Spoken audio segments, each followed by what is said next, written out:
কার কাছে অপ্রিয় হলাম, কার পছন্দ হলো না সেটা মুখ্য না। মুখ্য হচ্ছে আমার ইসলাম আমাকে কি বলে, আমার দ্বীন আমাকে কি শিক্ষা দেয়। সেটা যদি অপছন্দেরও হয় সেটাই আমাদেরকে বলতে হবে। আসসালামু আলাইকুম সুপ্রিয় দর্শক, বাংলাদেশে বৈষম্য বিরোধী ছাত্র আন্দোলনের অন্যতম সমন্বয়ক হাসনাত আবদুল্লাহ। হাসনাত আবদুল্লাহ অসাধারণ একজন ব্যক্তি। তার কার্যক্রম, তার চালচলন একজন খাঁটি মুসলিমের মতন। এই হাসনাত আবদুল্লাহ তিনি ওয়াজ মাহফিলের মঞ্চে সর্বপ্রথম বক্তব্য দিয়েছেন। অসাধারণ কিছু বিষয় নিয়ে তিনি বক্তব্য দিয়েছেন, কথা বলেছেন, এবং তার বক্তব্যগুলো শুনলে মনে হচ্ছে তিনি একজন খাঁটি মুসলিম। চলুন আমরা হাসনাত আবদুল্লাহর মাহফিলের এই ভিডিওটি দেখে আসি।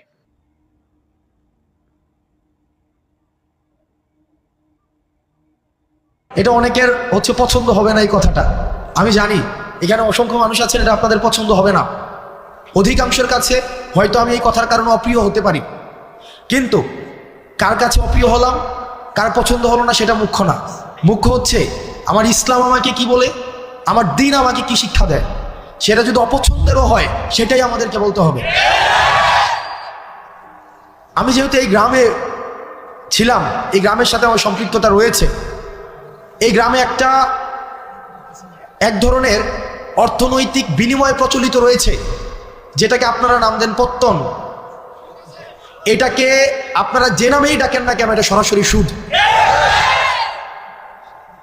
আমার পরিবার সহ আশেপাশে অনেকে আছে এই ধরনের বিষয়ের সাথে সম্পৃক্ত ছিল, কিন্তু আমরা যখন বুঝেছি, আমরা যখন পড়াশোনা করে জেনেছি, আমরা যখন আলেমদের থেকে পরামর্শ নিয়েছি, বিশ্বাস করেন যেই দিন থেকে আমরা এই পথ থেকে ফিরে এসেছি, বরং সচ্ছলতা আরো বেশি প্রশস্ত হয়েছে।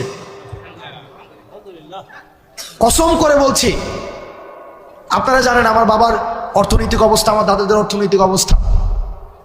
যেই দিন থেকে এই জায়গা থেকে আমরা ফিরে এসেছি, আমাদের অর্থনৈতিক যে সচ্ছলতা, আমাদের নিয়ামত সৃষ্টিকর্তা আমাদেরকে যেভাবে দিচ্ছেন, আমরা প্রতিনিয়ত আল্লাহর কাছে অকৃত্রিম কৃতজ্ঞতা প্রকাশ করি।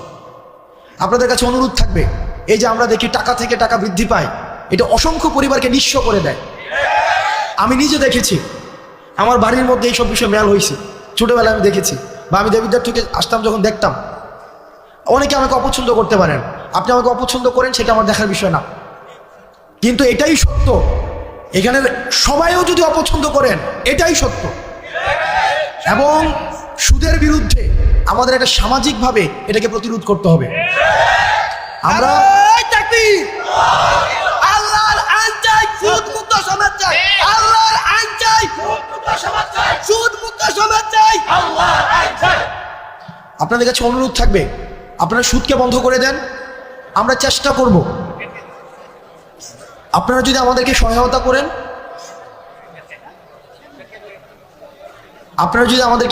করেন, আমরা আমার জায়গা থেকে চেষ্টা করব সামাজিক যেই ঋণকে সহজলভ্য করা, সামাজিক ঋণ প্রদানকে সহজলভ্য করা।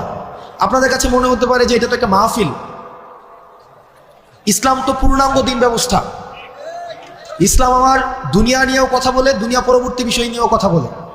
আমাদের দুইটারই সমন্বয় ঘটাতে হবে। আমি আমার ক্ষুদ্র জ্ঞানে, আমি যেহেতু সামাজিক সমস্যাগুলো আমার কাছে মানুষ নিয়ে আসে, আমার যেহেতু দৃষ্টিগোচর হয়, সেজন্য আজকে আপনারা শপথ করেন, যার এই ধরনের টাকা বিনিয়োগ রয়েছে পত্তন নামে, সুদ নামে, সেটা আর খাবেন না। আমরা ঋণকে সহজ করে দিব।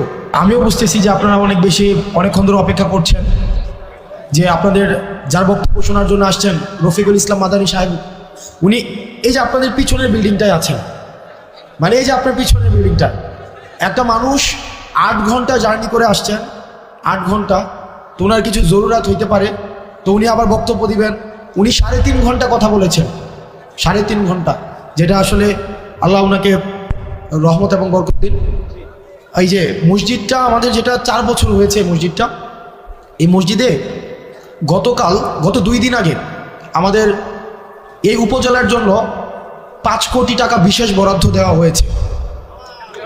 তো ইউনু মহোদয়ের সাথে কথা বলে, এবং দেবিদ্বার উন্নয়ন ফোরাম নামে আমাদের একটি সংগঠন রয়েছে, আমরা এই দুইটার সমন্বয়ে বাকি যে কাজটা রয়েছে, এই বিষয়টা সুসম্পন্ন করার ক্ষেত্রে আমি আমার জায়গা থেকে সর্বোচ্চ সহযোগিতা করব। বাকি যে কাজটা রয়েছে আমরা প্রত্যাশা করি খুব দ্রুততম সময়ের মধ্যে ইনশাআল্লাহ আমরা এই কাজটাকে শেষ করতে পারবো। আর আপনারা এখানে যারা আছেন অধিকাংশ মানুষ হচ্ছেন আমাদের আশেপাশের গ্রামের, কেউ হচ্ছেন আমার বাবার বয়সের, কেউ আমার বাবার সাথে চলাফেরা করেছেন, আমাদের চাচাদের সাথে চলাফেরা করেছেন, কেউ আমার দাদার বয়সের, আসছে আজকে অনেকে আমার দাদার কথা বলছিলেন।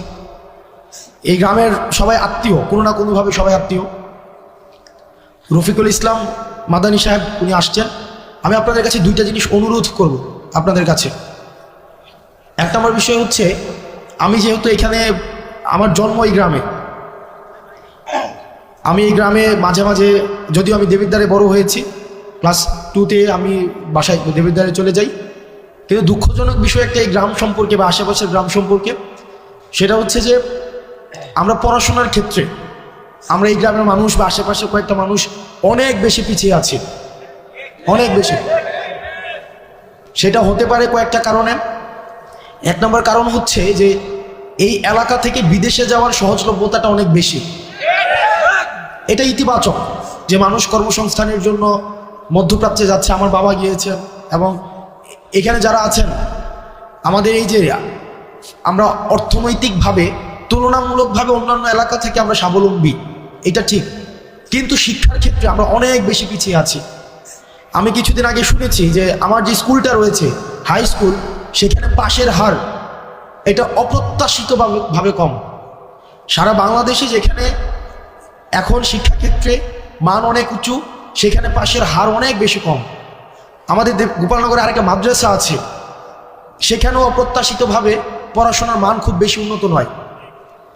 তো আমাদেরকে দিনী শিক্ষা এবং প্রচলিত যে শিক্ষা ব্যবস্থা রয়েছে, এই দুইটার মধ্য দিয়ে আমাদের নিজেদেরকে নাগরিক হিসাবে তুলে ধরতে হবে। সেই জায়গা থেকে আপনাদের কাছে অনুরোধ থাকবে, পড়াশোনার ক্ষেত্রে আপনারা যদি আপনাদের সন্তান, আপনি নিজে, আপনার ভাই বোন বা অন্যান্য কোনোভাবে যদি আপনারা মনে করে থাকেন কোনো সীমাবদ্ধতা রয়েছে, কোনো প্রতিবন্ধকতা রয়েছে, ইনশাআল্লাহ আপনারা আমাদেরকে জানাবেন। এই গ্রামে অসংখ্য মানুষ আছে, অন্তত 5টা শিক্ষার্থীকে অর্থনৈতিকভাবে আজীবন পড়ানোর ক্ষমতা সম্পন্ন মানুষ আছে। আমি অন্তত আপনারা আমাকে জানাবেন যে আমার ছেলেটা পড়তে চায়, আমার ভাতিজাটা পড়তে চায়, সে আমার বোনটা পড়তে চায়, আমার নাতিটা পড়তে চায়, কিন্তু আমরা অর্থনৈতিক সীমাবদ্ধতা বা পারিপার্শ্বিক সামাজিক প্রতিবন্ধকতার কারণে আমরা সেটা পারছি না।